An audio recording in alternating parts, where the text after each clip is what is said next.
ভাইজান, ওয়ালাইকুম আসসালাম। কেমন আছেন? ভালো আছি আল্লাহ। আপনার নাম কি? তকব্বার। তকব্বার। আপনার বাসা এখানে? হ্যাঁ তাই এই লাউ ক্ষেত কি আপনার? হ্যাঁ। তাই এই লাউ কি পদ্ধতিতে চাষ করছেন? লাউ তো অনেক সুন্দর লাউ হয়েছে দেখছি, খুব ঘন ঘন, প্রতিটা বুটায় বুটায় একটা করে লাউ, গিরাই গিরাই। পদ্ধতি ওই প্রথম ছিল একটা টমেটো। টমেটো ছিল এর টমেটো। ভিতরে? হ্যাঁ, তারপর টমেটো গাছ শেষ? টমেটোর ওই কড়ের পাত দিয়ে হুম, ওই লাউ গাছ দেয়া ছিল। লাউ, তারপর টমেটো শেষই গেল, লাউ গাছ। লাউ গাছ উঠলো। এবারে এখন এর ভিতরে আবার পটল গাছের চারা দিবেন। হ্যাঁ, পটলের চাষ। পটল গাছ যখন হয়ে যাবে তখন আবার লাউ গাছ মেরি দেবেন। মেরি দেবো। ও, তাই এই লাউ একটা একটা পিস কেমন বিক্রি হয় এখন? এখন তো দাম কমে গেছে, আগে ছিল আগে একটু বেশি, 30-35 টাকা পিস। এখন ওই 10 টাকা 15 টাকা। তাও তো লস নেই, কারণ না, একটা খেতে আপনি 3-4টা ফসল একসাথে নিচ্ছেন সুন্দরভাবে সিস্টেম করে, তাই তো?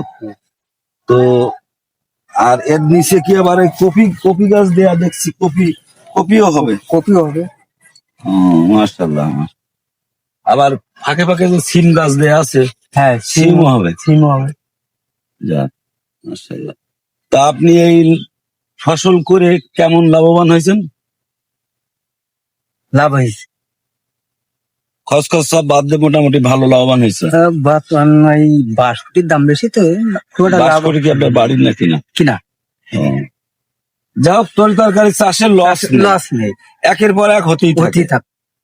ফল তোলার জিনিস, যত দাম কমুক তাতেও কোনো সমস্যা নেই, ফলন বেশি হলে দাম একটু কমে।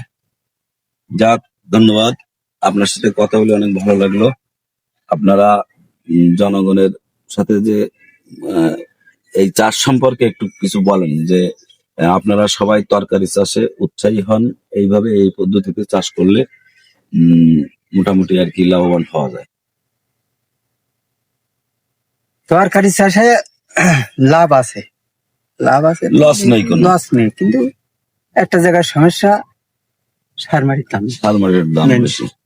সেটা তো একটা আলাদা ব্যাপার। এখন তারপরেও সেইভাবে সার মাটি যদি সরকার মতন তো বেশি সার লাগে।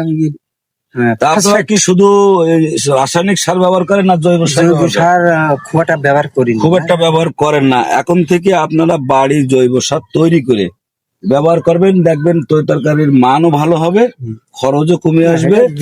জৈব সার খুব কম দেওয়া, রেডি সার বেশি ব্যবহার করেন তো এই জন্য খরচটা বেশি এসে যায়।